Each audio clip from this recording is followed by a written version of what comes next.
Savez-vous ce qu'est un biofilm? Même si ce terme vous est inconnu, vous en avez probablement déjà observé dans votre vie, par exemple sous forme de plaques dentaires sur vos dents. Mais avant d'aller plus loin, revenons à la base. Dans notre bouche vivent des millions de micro-organismes. Parmi eux se retrouve une bactérie appelée Streptococcus mutant, reconnue pour son rôle dans la formation de caries dentaires. Ces bactéries peuvent se regrouper pour former ce qu'on appelle un biofilm, une communauté de micro-organismes attachés à une surface et protégés par une couche qu'ils produisent eux-mêmes. Cette structure agit comme un bouclier et rend les bactéries plus résistantes aux agents nettoyants. Dans cette étude, nous avons voulu répondre à une question simple. Existe-t-il des moyens naturels de limiter la formation des biofilms buccaux? Pour le vérifier, nous avons cultivé Streptococcus mutant dans un milieu nutritif appelé TSB, puis nous avons ajouté différentes substances naturelles comme le sucre, le sel, le bicarbonate de soude, le xylitol et l'huile de menthe poivrée. L'effet du pH des composés a également voulu être étudié. Certaines substances ont été combinées ensemble afin de vérifier si leurs effets étaient plus efficaces en mélange qu'individuellement.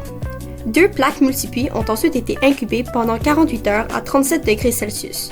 Une des plaques était agitée mécaniquement afin de simuler un environnement plus dynamique, similaire à celui de la bouche. Nous avons également réalisé une coloration de Gram afin de confirmer la présence de notre bactérie Gram-positif dans le milieu de culture. La croissance bactérienne a ensuite été mesurée grâce à une méthode appelée absorbance qui permet d'estimer indirectement la quantité de biomasse produite par les biofilms. La machine de lecture de plaques a été utilisée. Les résultats montrent que les substances testées ainsi que l'agitation influencent significativement la croissance bactérienne. Afin de vérifier si cette différence était réellement significative et non due au hasard, les données ont été analysées à l'aide d'une ANOVA à 2 facteurs. Cette analyse statistique a confirmé que les composés testés et l'agitation avaient un effet significatif sur la croissance bactérienne, avec des valeurs de P inférieures à 0.001. Parmi les composés testés individuellement, l'huile de menthe poivrée a présenté la plus faible croissance bactérienne.